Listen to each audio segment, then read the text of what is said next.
Hey guys, just back with another video. So still working on the Golf, tailing on for the back of the last video where we got a couple of the bolts out and then found we had a snapped brake line.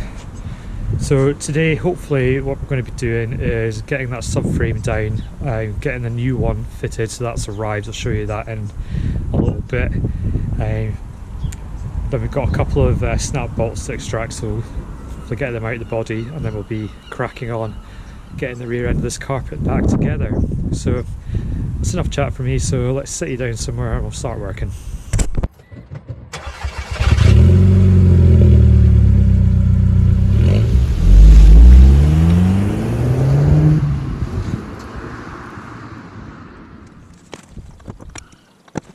So just starting off by knocking the slag off the heads of the bolts there, getting them back down to their real size.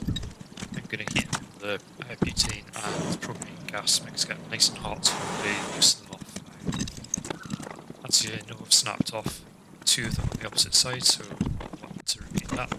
So on this side you can see a little bit better what we're doing, so we're getting in there with a punch, it's really adrift. Just knocking off the slag that's built up to that hard, rusty substance around the head of the bolts and getting it nice and hot with a bit of gas, which you'll see in just a second. So I really put quite a bit of heat into it, just to try and loosen off as much as I can. I really wasn't taking any risks with this one, so yeah, okay. I get my impact driver, so it's not an impact wrench, it's actually an impact driver for woodwork, but I managed to find a 1/4" jacket knife socket adapter. Just get that off and get the subframe down.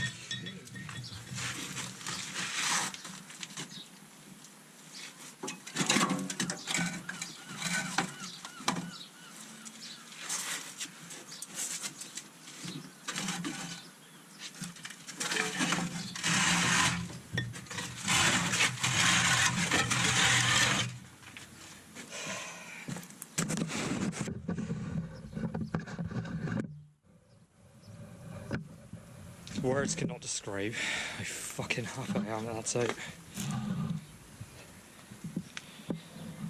Right.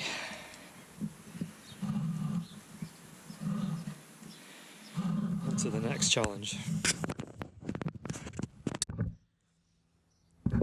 Right, so remember that front bolt that I showed you was missing the other day, so this is nowhere to lie, I haven't even touched it yet.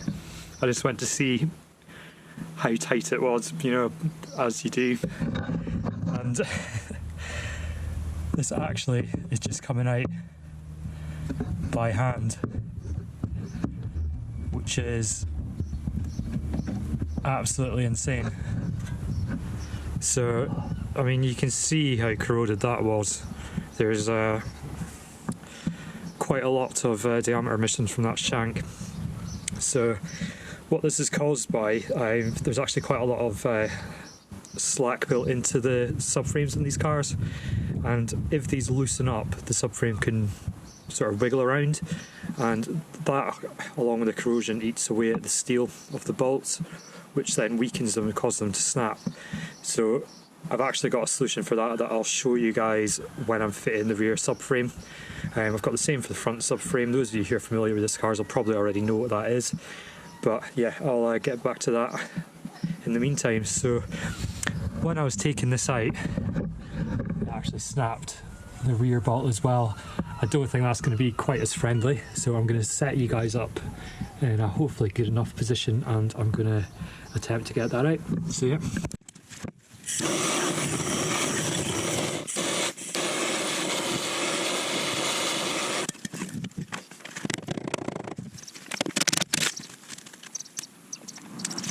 So I think that's a bit of a great success. So we've got all that out. Yeah, that really didn't take as long as I thought it was going to do. I thought it was going to be a right big fight. Yeah, so I think the next steps. So the next steps now are going to be probably taking down this exhaust back box heat shield, and what we're going to do is there's quite a lot of surface corrosion on here. It's nothing terribly bad. You've got to remember this is all really thick steel. So going to wire wheel quite a lot of it down, and we're going to get some Hydrate 80 onto it, and then get some good sort of stone chip anti-corrosion paint up on there, and hopefully give this car a good few extra years of life on the road. So yeah, after the last sort of 3 or 4 days worth of struggle, I'm really happy with that. I mean, in total I've been out for maybe 20 minutes, and that's the subframe down and those 2 broken bolts removed, so yeah, very happy with that. Okay, so I'll get on with the wire wheeling and join back in a minute. Okay, so it's been a couple of days since the end of the last clip, but what I've been doing is basically cleaning up under here. I've done a sort of multi-stage process of getting this nice and neat. So I wire wheeled all the rust down, and then went over it with a thick layer of deox gel to get rid of most of it. That was a bit of a nightmare for the inverted surfaces. I've then converted anything that's left with Hydrate 80, primed with Electrox, and then went over it with 2 coats of Built Hamber's Dynax UB, and that is the range is starting. So yeah, it's been a bit of a challenge this week. Okay, so that's the new subframe. I've just ordered a brand new one. I think it's from IM Axles. That came in a couple of days to Scotland, which is quite impressive. One thing I do want to show you is the tolerances on these and why they've got such a bad reputation. So this is the standard bolt. It's a replacement OEM one, but if I put that in there, you can see the clearance is really quite big. Now this is ostensibly for adjusting the subframe, but the fitting guide for this actually has effectively a guide, so it keeps it in place. So what I'm going to do is show you what I've got to hopefully remedy that. So I bought these subframe spacers from Creation Motorsports, and what they do is sit inside there like that. You've got a lower one, it's quite difficult one-handed, you've got a lower one which goes in there, and then that sits in, and effectively centres it a lot better than what it would be. But this little sort of chamfer there, that actually locks into the first couple of threads in the body, so effectively doing the job what the 30 quid location pin set does from VW. And what that also should hopefully stop it doing, if it does loosen off ever so slightly, it's going to stop the rocking back and forth and eroding the bolt. So I'm going to get this subframe in just now, get these bolts torqued up, and then we'll move on to fitting the rest of the suspension components.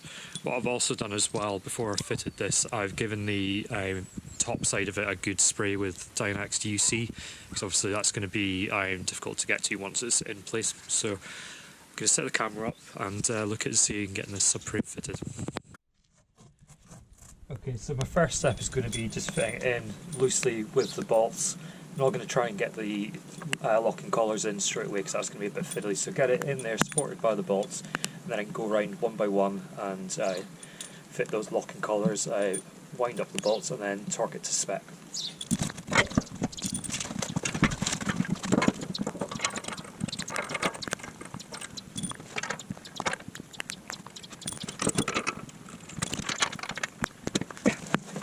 So that's the subframe loosely held in by the 4 bolts, so I'm going to grab my sockets and grab the locking collars and try and get it in place before the rain properly comes down, and I think that'll be the end of today's work for me. So yeah, I'll get that done. I don't think you'll be able to see too much because it's a bit dark under there and it's quite difficult getting the camera, but yeah, I'll just crack on with that.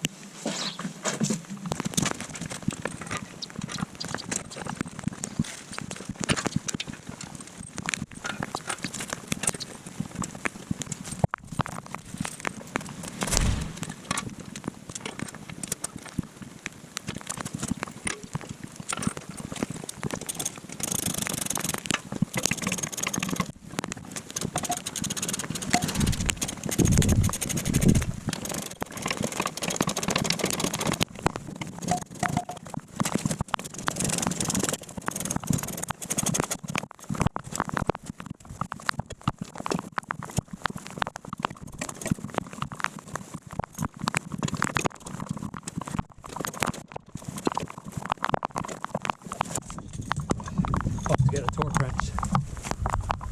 Okay, so this is 90 newton meters plus 90 degrees. The torque all to 98 and 90 degrees.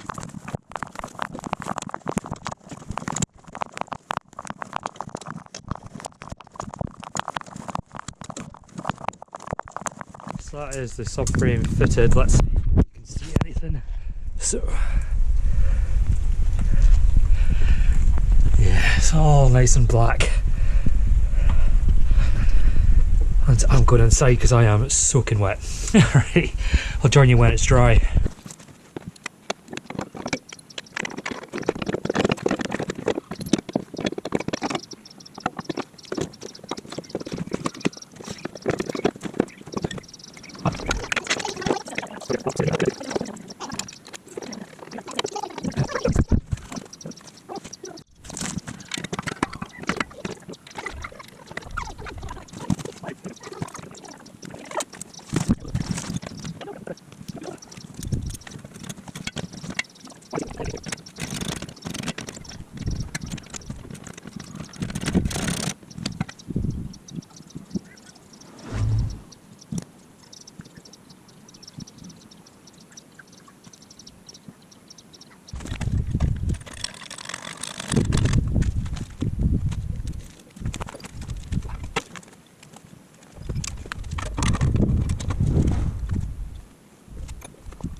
Just the back end back together.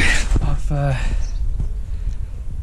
done all this side and then you've just seen me struggle with this side, so all new hardware, so nice and shiny, should make it easy. For the alignment, gone over the springs with some Hydrate 80 just to make them look a bit nicer. So the only thing that's left to do is to fit a new anti-roll bar, as the one that came off, it just didn't seem right putting it back on.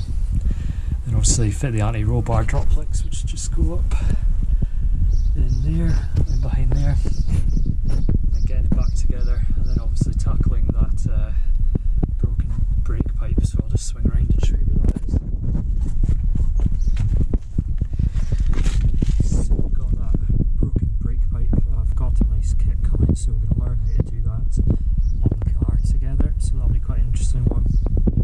Then other than that, it's just a case of feeding it back in, reattach the calipers, bleeding it, and then it's good to go. Interestingly, it's run out of MOT in the time it's been sat in the drive, so we'll be taking it to get MOT and hopefully it will fly through. The front's actually not as bad as the rear was, so it should be okay, but as they say, bullshit baffles. Anyway guys, I'm going to leave it here for this one. Thanks very much for watching, and I will join you in the next one If you enjoyed this sort of stuff and want to see more, I'd really appreciate a subscribe. About 130 odd people have subbed so far, which has blown my mind. It's been absolutely incredible, the response. So yeah, thanks very much guys, and I'll see you in the next one.